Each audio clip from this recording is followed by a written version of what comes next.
Happy Friday, my fellow strangers. It's Mrs. Strange here again. On today's episode for Stranger Universe, I will break down the mind-blowing season finale for Stranger Things 4. Before we start, please like, share, and subscribe to see more episodes from Stranger Universe. Please turn on your notifications to attend video premieres and get a chance to interact with Mrs. Strange and other Stranger fans. Help get this episode to 1,000 views and likes if you really want to see us release more Stranger Universe episodes like this one. Please don't forget to share this video across all social media platforms to help fans and viewers join our Strange family and find this great Stranger Universe content. And now, let us begin. The Stranger Things Season 4 Volume 2 ending is an explosive one and has a lot of setup for Stranger Things 5. Even though Volume 2 contains only 2 episodes, they're the longest yet, with a ton of plot twists and emotional moments. Right off the bat, let's start with one of the big reveals. Vecna is the god of the Upside Down and the creator of the Mind Flayer. It turns out that Vecna was the show's main villain all along, not the Mind Flayer. A flashback revealed that he swiftly came to realize the Upside Down was no purgatory, rather, it was a dimension untouched by human beings. At first, he became an explorer, wandering the Upside Down, reveling in a realm that had been untouched by humanity. Finally, Vecna stumbled upon a mysterious cloud of particles, from which he formed the Mind Flayer. These particles appear to be the basis of the hive mind, because anything that ingests them becomes caught up in it. Later on in the epilogue, Will Byers confirmed that this whole time, Vecna was the thing he was feeling when he was possessed in Season 2, or sensing it in Season 3. This retcon might get mixed reactions from some fans and viewers, because I know lots of people thought that Vecna was yet again another underling for the Mind Flayer. With that said, Vecna took a phenomenal amount of damage in Volume 2. 11 successfully beats him back in yet another psychic duel, while Nancy, Steve, and Robin attack his body with Molotov cocktails and a sawn-off shotgun. Vecna's badly injured body falls through the window to the ground, a fall that should have been fatal, but, incredibly, his body had disappeared by the time the trio rushed down the stairs. Vecna's body and mind are clearly resilient, but it's reasonable to assume his escape was assisted by creatures from the Upside Down he controls. The stage is set up for Stranger Things Season 5 with Vecna and the Mind Flayer as the final villains of the series. Now that we went over the villains, let's go over our heroes. Just like previous seasons, Stranger Things Season 4 introduced us to Joseph Quinn's Eddie Munson, who became a true hero when he sacrificed himself to continue distracting the hive mind.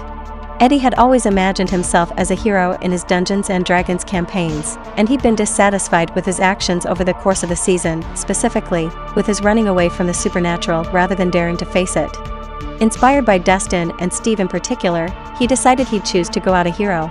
The scene between Dustin and Eddie's uncle, Wayne Munson, will forever break my heart and ball my eyes. But sadly enough, it doesn't end there. Unfortunately for our characters in Season 4, victory was too late because Vecna succeeded in killing Max, or at the very least that was the case at first. The earthquakes in the Upside Down were clearly a result of dimensional instability, with the Upside Down drawn ever closer to the real world by the creation of successive gates. An earthquake of over 7 on the Richter scale strikes Hawkins at the moment of Max's death, signifying the final shift, with fissures opening across the town. The upside-down invasion of Hawkins seems to have been postponed by Vecna's injuries, or perhaps by 11's interference in Max's death, but it finally takes place 2 days later. Plumes of upside-down ash rise from the ground, settling across the area around Hawkins. 11 looks out at an apocalyptic vision, as hell really does seem to have come to town. As for Max Mayfield, the question going around is what's going to happen with her going forward. Is she truly dead? Max's heart stopped for a minute, meaning she was clinically dead. 11 could not accept this, however, using all her power to try to bring her friend back. She appears to have been partially successful. Max is alive, but in a coma. When 11 enters her mind, she finds Max is brain dead. It's disturbing to note the upside-down invasion was triggered shortly after, perhaps indicating Vecna is somehow tied to Max, and he sensed 11's intrusion in her mind. It would in keeping with his character to wait until 11 is physically back in Hawkins. Stranger Things 4 undoubtedly resurrected Max for a reason, meaning that she will serve an important role in Season 5. Given her death brought the dimensions together, it's possible she will somehow play a role in separating them once again.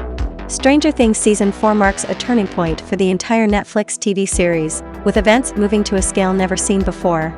Previous seasons had dealt with limited incursions that could be driven back, with smaller gates that can be closed. Now, though, the Upside Down has invaded Hawkins, and Vecna clearly intends to move on from there to wiping out humanity. Fortunately, the 2-day delay in Vecna's invasion served as an opportunity to give all the characters time to reunite at Hawkins. The show is ending in Season 5, and it's easy to see why. This is the dramatic climax, the culmination of everything the Duffer Brothers have been doing all along, as hinted in the series Bible itself. In thematic terms, the Season 4 ending turns the franchise on its head. Previous seasons had always ended up in convenient cover-ups, and the government attempt to do the same in Season 4, pretending there's simply been an earthquake. But now the boundary between Hawkins and the Upside Down has been torn open in spectacular fashion, and all these secrets will come out. This will likely be theme of Stranger Things 5, as hidden truths are finally revealed, perhaps explaining why the show is still avoiding explicitly confirming Will is gay to his friends, simply because that coming out theme will fit thematically. It's going to be thrilling to see how the people of Hawkins deal with all these truths. Overall, very exciting times. And that is all that we have for today. What are your thoughts on the season finale for Stranger Things 4? Today's special shout-out is for April Myers. Comment down below to become our next special Stranger Universe shout-out. And don't forget to follow us at Strangerverse on Twitter and Instagram to stay updated with us every day. Don't forget to like, share, and subscribe to Stranger Universe.